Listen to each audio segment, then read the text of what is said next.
5 रियासतों उत्तर प्रदेश, उत्तराखंड, गोवा, पंजाब और मणिपुर में हुए असेंबली इंतखाबात के वोटों की गिनती कल। तैयारियां जोरों पर, सिक्योरिटी के पुख्ता बंदोबस्त। गिनती के दौरान बदनज़मी फैलाने वालों के खिलाफ सख्ती से निपटने के अहकामात।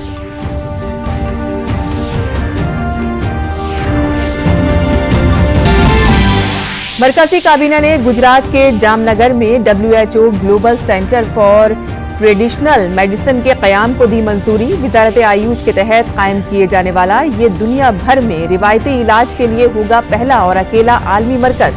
ग्लोबल मांग को पूरा करने के लिए मुल्क में पैदा होंगे रोजगार के बड़े मौके।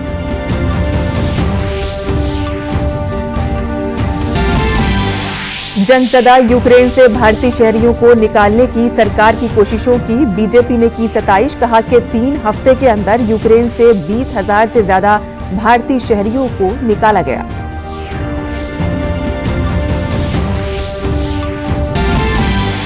बीजेपी ने महाराष्ट्र की महाविकास अघाड़ी सरकार पर लगाया साजिश रचने का इल्जाम। कहा कि जमहूरियत की आवाज दबाने के लिए बीजेपी लीडरों के खिलाफ झूठे मुकदमे लगा रही है रियासती सरकार। वीडियो फुटेज से हुआ साजिश का इंकशाफ। बीजेपी ने की सीबीआई जांच की मांग। सूमी में फंसे सभी भारतीय शहरियों को निकालने में मिली बड़ी कामयाबी। सूमी से पोल्टोवा और फिर वहां से ट्रेन के जरिए मगरबी यूक्रेन पहुंच रहे हैं तलबा।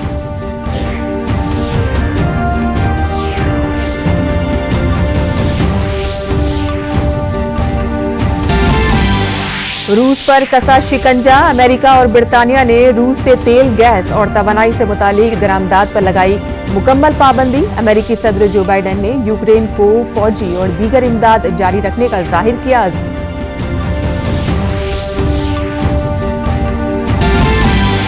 और खवातीन वनडे क्रिकेट आलमी कप में भारत का सामना कल न्यूजीलैंड से। पहले मैच में पाकिस्तान को हराने वाली टीम इंडिया की कोशिश होगी जीत के सिलसिले को बरकरार रखने की, तो वहीं मेजबान कीवी टीम भी मुसलसल दूसरी जीत दर्ज करने के इरादे से उतरेगी मैदान पर।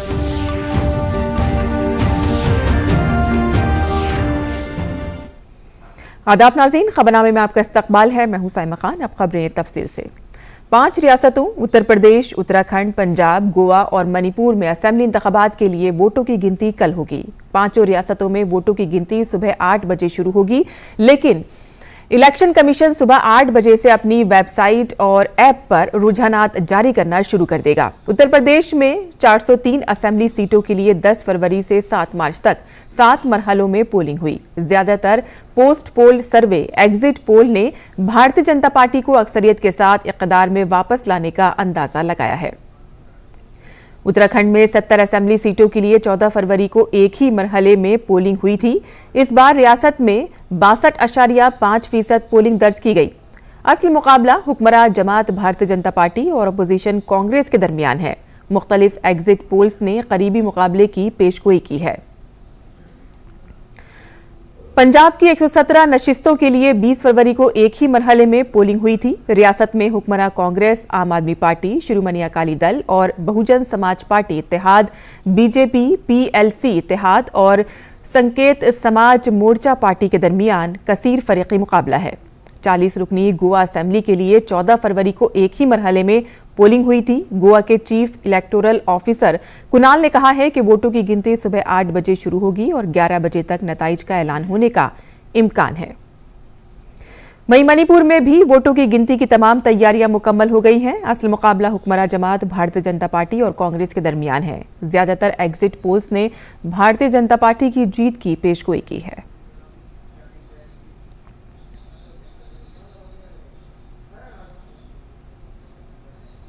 और पुलिस इंतजामिया ने उत्तर प्रदेश में वोटों की पुरअमन गिनती के लिए खुसूसी तैयारियां की हैं। पुलिस इंतजामिया ने खुसूसी हिकमत अमली के तहत तमाम अजला में सिक्योरिटी के वसी इंतजाम किए हैं। हसास इलाकों में पुलिस का सख्त पहरा भी शुरू कर दिया गया है। यूपी पुलिस के मुताबिक आपको बता दें कि 10 मार्च को होने वाली वोटों की गिनती के लिए 250 कंपनी मरकजी मुसल्लह दस्ते को तैनात किया गया है। इसके अलावा 61 कंपनियां PAC, 625 गैजेटेड पुलिस अफसरान, 1807 inspector, 9598 sub inspector, 11627 chief constable और 48649 कांस्टेबल चप्पे चप्पे पर मौजूद होंगे। वोटों की गिनती अमन व अमान की बरकरारी के लिए 36 कंपनी सेंट्रल फोर्सेस ईवीएम की हिफाजत में होंगी और 214 कंपनी सेंट्रल फोर्स ड्यूटी पर होंगी। तमाम जोन, रेंज और अजला के पुलिस अफसरान को गिनती की जगह और उसके गिर्द हिफाजती इंतजामात के हवाले से सख्त हिदायत दी गई हैं। इसके साथ ही तमाम हसास इलाकों में इजाफी पुलिस फोर्स तैयार रहेगी। वोटों की गिनती के बाद कहीं भी फतह के जुलूस ना निकालने की भी सख्त हिदायत दी गई है। किसी भी किस्म की कोताही के मुर्तकब पाए जाने वालों के साथ सख्ती से निपटने की हिदायत दी गई है। सुबह वोटों की गिनती से कबल 9 मार्च की रात से तमाम अजला में चौकसी बरतने की हिदायत दी गई है। साथ ही हसास मकामात पर गश्त बढ़ाने की भी हिदायत दी गई है। तमाम 75 अजला और 4 पुलिस कमिशंस में वोटों की गिनती के लिए इजाफी पुलिस फोर्स की तैनाती शुरू कर दी गई है। इंतखाबात के दौरान यूपी पुलिस ने 15,465 अफरा तफरी फैलाने वाले अनासिर की फहरिस्त बनाई है और उनके खिलाफ एहतियाती कार्रवाई और उनकी सरगर्मियों पर कड़ी नजर रखी जा रही है। चेकिंग में 186 गैर कानूनी असला साज फैक्ट्रियां भी पकड़ी गई हैं। पुलिस ने 10,277 गैर कानूनी असला, 232 किलोग्राम धमाका खेज मवाद, 336 बम भी बरामद किए हैं। इंतखाबी ज़ाब्ता अखलाक के नाफिज होने के बाद रियासत में 2,220 मकामात पर नाकाबंदी करके मौसर चेकिंग भी की गई है। इस दौरान 52.64 करोड़ रुपए से ज्यादा की रकम जब्त की गई है और 6 लाख से भी जायद रुपए की नेपाली करेंसी भी जब्त की गई है। वहीं 11 लाख से भी ज्यादा लीटर की गैर कानूनी शराब भी जब्त की गई है। 16,207 किलोग्राम नशावर अशिया और 256 किलो सोना और चांदी भी बरामद की गई है। इलेक्शन के दौरान कानपुर में सबसे ज्यादा 16.29 करोड़ रुपए से ज्यादा की नकदी पकड़ी गई है। इसके साथ ही बरेली में 2.59 करोड़ रुपए से ज्यादा की रकम भी सबसे ज्यादा सोना और चांदी पकड़ी गई है। इसके साथ ही सबसे ज्यादा शराब मथुरा में और मनशियात आगरा में पकड़ी गई हैं। उत्तर प्रदेश के एडीजी कानूनी नज़्म-ओ-नस्र प्रशांत कुमार ने वोटों की गिनती को लेकर कहा है कि बदनज़मी फैलाने या तशद्दुद बर्पा करने की कोशिश करने वालों के खिलाफ सख्त कार्रवाई की जाएगी। विगत वर्षों के अपेक्षाकृत इस वर्ष चुनाव के दिन तथा उसके पूर्व हिंसाओं में भारी कमी आई है। जो मतदान के लिए और मतगणना के लिए जो व्यवस्थाएं कराई गई हैं उसकी सराहना हर एक स्तर पे की गई है। अंतिम चरण में होने वाले मतगणना के लिए व्यापक सुरक्षा व्यवस्थाएं की गई हैं। इस संबंध में माननीय निर्वाचन आयोग के जो भी निर्देश दिए गए हैं वो हमारे सभी फील्ड अफसरों को अवगत करा दिया गया है। इस दौरान लगभग 70,000 सिविल पुलिस के कर्मी तथा 245 कंपनी अर्धसैनिक बल तथा 69 कंपनी पीएससी का डिप्लॉयमेंट किया गया है। और उत्तर प्रदेश असेंबली इंतखाबात में वोटों की गिनती की तैयारियों पर जानकारी देते हुए एडिशनल चीफ इलेक्शन कमीशन अफसर बीडी राम तिवारी ने कहा है कि पहले पोस्टल बैलेट की गिनती सुबह 8 बजे शुरू होगी। ईवीएम से हासिल वोटों की गिनती 8:30 बजे से शुरू होगी। पोस्टल बैलेट की गिनती खत्म होने के बाद ईवीएम के आखिरी राउंड में वोटों की गिनती की जाएगी। दिनांक 10 मार्च को पूरे प्रदेश में मतगणना की जाएगी और मतगणना के संबंध में हर जगह पूरी तैयारियां की गई हैं। इसमें सभी मतगणना केंद्रों पर निष्पक्षता, पारदर्शिता सुनिश्चित करने और सबसे महत्वपूर्ण की शांति व्यवस्था बरकरार रखने के लिए पर्याप्त व्यवस्थाएं की गई हैं। मतगणना स्थल और जो स्ट्रांग रूम है की जगह पर हैं और उन सभी जगहों पर 3 लेयर सीएपीएफ सिक्योरिटी की व्यवस्था है और बाहर भी पूरी इंतजामात किए गए हैं। मतगणना में ईवीएम के मत और पोस्टल बैलेट के माध्यम से प्राप्त मतों की गणना की जाएगी। सबसे पहले पोस्टल बैलेट से प्राप्त मतों की गणना प्रातः 8 बजे शुरू होगी और पहले उनके क्यूआर कोड स्कैनिंग की जाएगी और ईवीएम से प्राप्त मतों की गणना 8:30 बजे से शुरू होगी। पोस्टल मतों की गणना समाप्त होने के बाद ही ईवीएम के मतों का अंतिम राउंड गिना जाएगा, फिर वीवीपैट पर्चियों का मिलान किया जाएगा और इसके साथ ही जो है फिर जो फाइनल रिजल्ट आएगा तदनुसार निर्धारित प्रारूप में विजयी उम्मीदवार को सर्टिफिकेट दिया जाएगा। और 5 रियासतों में कानून साज असेंबली के लिए पोलिंग के बाद अब नताइज की बारी है, लेकिन वोटों की गिनती से पहले ही नताइज के बारे में बयानबाजी शुरू हो गई है। ईवीएम को लेकर एसपी सरबराह अखिलेश यादव के बयान पर कई पार्टियों ने अपना रद्द-ए-अमल दिया है। बीजेपी ने अखिलेश यादव के बयान पर सख्त एतराज किया है। बीजेपी का कहना है कि मुल्क के अवाम ने साइकिल पर बैठे अखिलेश यादव को पूरी तरह से मुस्तरद कर दिया है, तो वहीं पीएम मोदी की क़यादत में मुल्क हर मैदान में तरक्की कर रहा है। बीजेपी ने कहा है कि आज मुल्क के अवाम हुकूमत की स्कीमों और कामों से मुस्तफीद हो रहे हैं। आपके इस प्रकार के बयान मुझे लगता है कि आप बौखलाहट में, घबराहट में देने का काम किए हैं, या तो आपके सपने में कोई आ गया होगा और कहा होगा अखिलेश यादव जी बंद करो प्रयास 22 में। मैंने पहले भी कहा था बंद करो प्रयास 22 में, करना प्रयास 27 में, क्योंकि साइकिल गई नुमाइश में। जनता ने ही आपकी साइकिल को नुमाइश में भेज दिया है, जनता ने नकार दिया है। जातिवाद की राजनीति करने वाले, भ्रष्टाचार की राजनीति करने वाले, गुंडों के बल पर राजनीति करने वाले, दंगाइयों के बल पर राजनीति करने वाले, मुस्लिम तुष्टीकरण की राजनीति करने वाले जब चुनाव हार की स्थिति में पहुंच जाते तो इस प्रकार के बयान देते। विपक्ष के जो आरोप हैं वो बेबुनियाद हैं, मनगढ़ंत हैं और उन्होंने 5 साल में जनता के बीच में कभी गए नहीं। और 10 तारीख को कल अभी ईवीएम खुलेंगी और उन्होंने अपनी पराजय पहले ही स्वीकार कर ली है। समाजवादी पार्टी या जिसने विपक्षी दल हैं वो कभी भी स्वीकार नहीं करेंगे। उन्होंने जिस ढंग से गुंडागर्दी करके माफियाओं को लेकर के चुनाव लड़ा है, प्रदेश की जनता ने पास से देखा, उन्हें बुरी तरह से नकार दिया है। और आसाम में हुए म्युनिसिपल इंतखाबात में बीजेपी ने जबरदस्त जीत हासिल की है।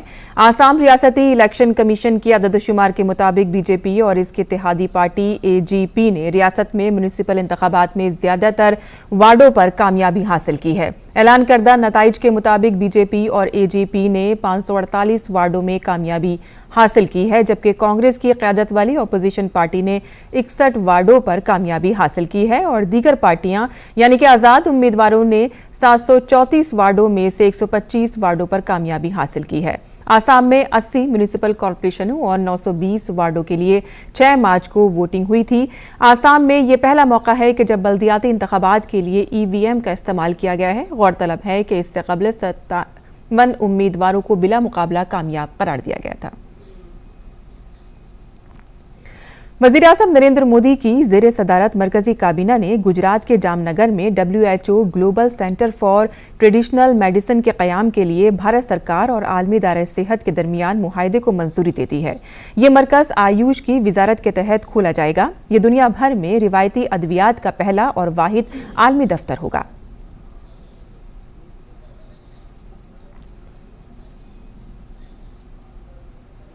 वज़ीर-ए-आज़म नरेंद्र मोदी की सदारत में मरकजी काबीना ने Indian council of medical research और जर्मनी की डाइचे फोर्स चिंग्सगे मिन्स्चाफिट EV के दरमियान दिसंबर 2021 में दस्तखत शुदा मफाहमतनामे को मंजूरी दे दी है।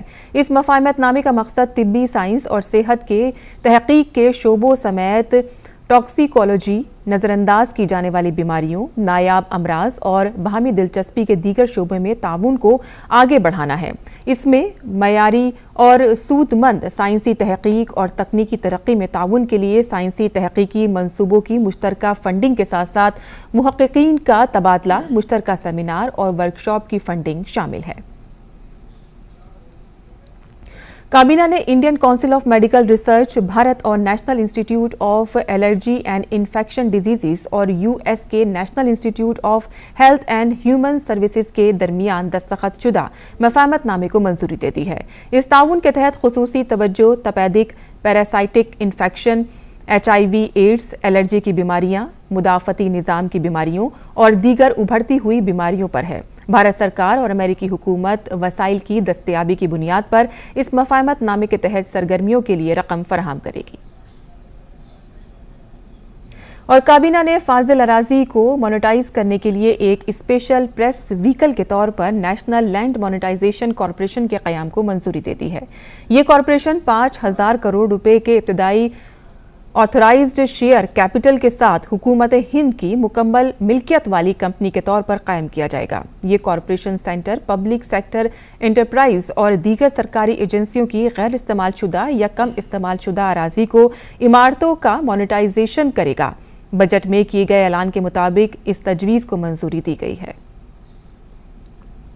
और बीजेपी ने आज प्रेस कॉन्फ्रेंस करके महाराष्ट्र की महाविकास आघाड़ी हुकूमत पर साजिश का इल्जाम लगाया है।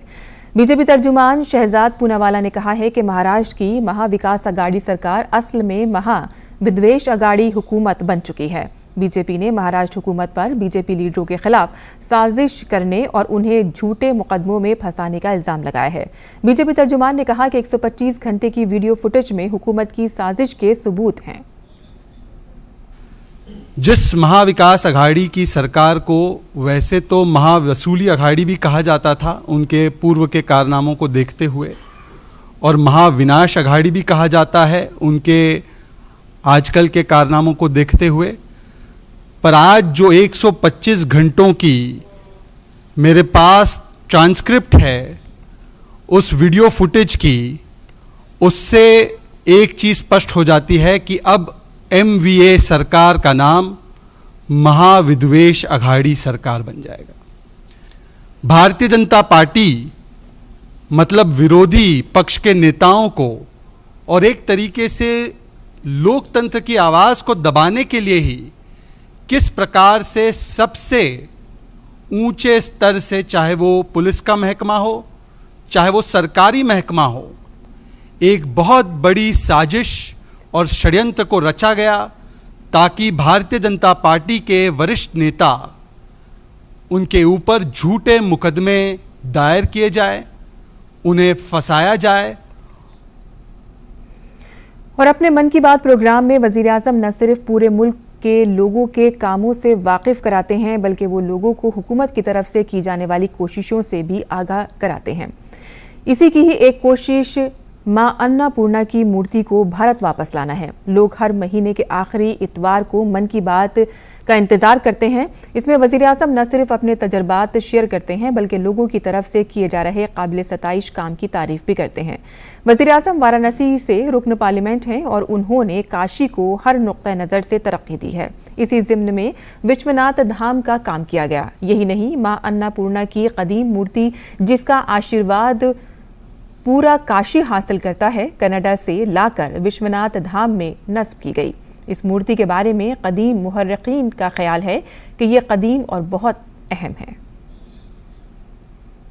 एक सौभाग्य है यहाँ से जो मूर्ति गई है वो मूर्ति इस मंदिर में वापस आया जाए। सबसे पहला चीज तो हम अपने तरफ से और मेरे गांव के पूरे जनता के तरफ से सबसे बड़ी चीज भारत के प्रधानमंत्री को बधाई देना चाहता हूं कि मेरे गांव की विगत कुछ वर्षों से चोरी हुई मूर्ति इटली से पुनः वापस लाने का काम किया है। और उसके बाद हम लोग गांव वाले सारी दुनिया जाना कि वो मूर्ति है ये भारत के बिहार राज्य के अंतर्गत गया जिला बजरगंज और तुर्किहार गांव या देश लेवल राष्ट्र लेवल का ये बात है। और गालिब इंस्टीट्यूट नई दिल्ली के ज़ेर-ए-एहतमाम मासिर उर्दू अदब में नए तख्लीकी रवैये के उन्वान से बैनुल-अक़वामी सेमिनार का इनेकाद किया जा रहा है। इंस्टीट्यूट के सेक्रेटरी प्रोफेसर सिद्दीकुर रहमान क़दवाई ने प्रेस कॉन्फ्रेंस में बताया कि सेमिनार का इफ्तिताही प्रोग्राम 11 मार्च को होगा। ये सेमिनार 13 मार्च शाम 5 बजे तक जारी रहेगा। इस सेमिनार में मुल्क और बैरून मुल्क की अदबी शख्सियात की शिरकत के लिए मदऊ किया गया है। और इस सेमिनार का मौजू है उर्दू अदब में तख्लीकी अदब के रवैये। सेमिनार का इफ्तिताह जो है नजीब जंग साहब फरमाएंगे। इसकी सदारत प्रोफेसर विश्वनाथ त्रिपाठी साहब की है। इसका कीनोट एडिटर जो है वो प्रोफेसर अतीकुल्लाह साहब का होगा। 13 तारीख को सुबह 10 बजे से शाम 5 बजे तक मकालात पेश किए जाएंगे। शाम 6 बजे एक उर्दू प्ले स्टेज किया जाएगा जिसका उन्वान है मुशायरा रफ्तगा, जिसकी हिदायत और तहरीर है डॉक्टर सईद आलम साहब। और रूस और यूक्रेन के दरमियान जंग का आज 14वां दिन है। ये जंग अब खतरनाक मरहले पर पहुंच चुकी है। अमेरिका ने जहां रूस से तेल और गैस की दरामद पर पाबंदी लगा दी है, तो वहीं पोलैंड ने अपने तमाम MiG-29 लड़ाका तैयारे यूक्रेन को देने का ऐलान किया है ताकि रूस के खिलाफ जंग लड़ी जा सके। ताहम अमेरिका ने कहा है कि पोलैंड का ये इकदाम तशवीश का बाइस है, क्योंकि रूसी और यूक्रेनी अफवाज के दरमियान लड़ाई जारी है। फिलहाल अमेरिका ने यूक्रेन को रूसी साख्त के लड़ाका तैयारे फराहम करने की पोलैंड की पेशकश को मुस्तरद कर दिया है। इसके साथ ही रूसी फौज ने एक बार फिर जंगजदा यूक्रेन के 5 शहरों कीव, चेर्निहाइव, सूमी, खार्कीव और मारपोल से शहरियों के इनखला के लिए इंसानी बुनियादों पर राहदारी फराहम करने की तजवीज़ पेश की है। रूस की तरफ से ये तीसरी तजवीज़ है। रूस के दिफाई अफसर कर्नल जनरल मिखाइल मेजिनेफ ने कहा है कि रूसी अफवाज आज फायरिंग बंद कर देगी ताकि शहरी इन राहदारियों के जरिए बाहिफाजत 5 शहरों से निकल सकें। उन्होंने रूस और यूक्रेन के दरमियान हॉट लाइन कायम करने की भी तजवीज़ दी है ताकि इनखला को मरबूत किया जा सके। यूक्रेनी हुक्काम ने बताया है कि गुज़िश्ता रोज़ पहली बार 5000 अफराद को सूमी से निकाला गया। साथ ही यूक्रेन ने दावा किया है कि चेर्निहाइव से लोगों का इनखला नहीं हो सका है, क्योंकि रूस की जानिब से फायरिंग जारी है।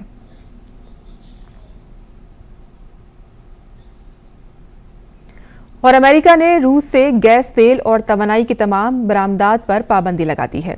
अमेरिकी सदर जो बाइडेन ने कहा है कि हम रूस से गैस, तेल और तवानाई की तमाम दरामदात पर पाबंदी लगा रहे हैं। उन्होंने कहा है कि हम इस पाबंदी के साथ आगे बढ़ रहे हैं, ये समझते हुए कि हमारे बहुत से यूरोपीय इत्तेहादी और शराकतदार हमारे साथ शामिल होने की पोजीशन में नहीं है। सदर जो बाइडेन ने यह भी कहा है कि अमेरिका ने रूस के खिलाफ इक़्तिसादी पाबंदियों में सख्त तरीन कदम उठाया है। उन्होंने दावा किया है कि इस इक़दाम से रूस की मईशत को बहुत बड़ा झटका लगेगा। वहीं बरतानिया के वज़ीर-ए-आज़म बोरिस जॉनसन ने पार्लियामेंट में यूक्रेन को इमदाद जारी रखने की यकीन दहानी कराई है। इसके साथ ही रूस के साथ तेल की दरामद पर पाबंदी का ऐलान किया है। उन्होंने कहा है कि बरतानिया और इसके इत्तेहादी यूक्रेन को मजीद हथियार फराहम करेंगे। और खेल की खबरों में भारतीय खवातीन क्रिकेट टीम ICC खवातीन वर्ल्ड कप के अपने दूसरे मैच में जुमेरात को मेजबान न्यूजीलैंड से मुकाबला करेगी। पाकिस्तान के खिलाफ अपना पहला मैच 107 रन से जीतने के बाद मिथाली राज एंड कंपनी के हौसले बुलंद हैं। टीम इंडिया की नजरें लगातार दूसरी जीत पर लगी हुई हैं। पाकिस्तान के खिलाफ स्मृति मंधाना, पूजा वस्त्राकर और स्नेहा राणा ने निफ सेंचुरियां बनाकर टीम की जीत में अहम किरदार अदा किया। इसके अलावा दीप्ति शर्मा ने 40 रन बनाए। कप्तान मिताली राज और नायब कप्तान हरमनप्रीत कौर भी पाकिस्तान के खिलाफ ज्यादा कुछ न कर सकी। ऐसी सूरत हाल में वो कीवी टीम के खिलाफ फॉर्म में वापसी की पूरी कोशिश करेंगी। गेंदबाजी में मुखालिफ टीम को कम स्कोर पर रोकने की जिम्मेदारी झूलन गोस्वामी और स्पिनर राजेश्वरी गायकवाड़ के कंधों पर होगी। दूसरी जानिब न्यूजीलैंड को पहले मैच में वेस्टइंडीज ने 3 विकेटों से शिकस्त दी थी, जबकि दूसरे मैच में मेजबान टीम ने बांग्लादेश को 9 विकेटों से शिकस्त दी थी। और इसके साथ ही हमारा खबरनामा यही खत्म पजीर होता है। हमारी पूरी टीम को दें इजाजत। आदाब।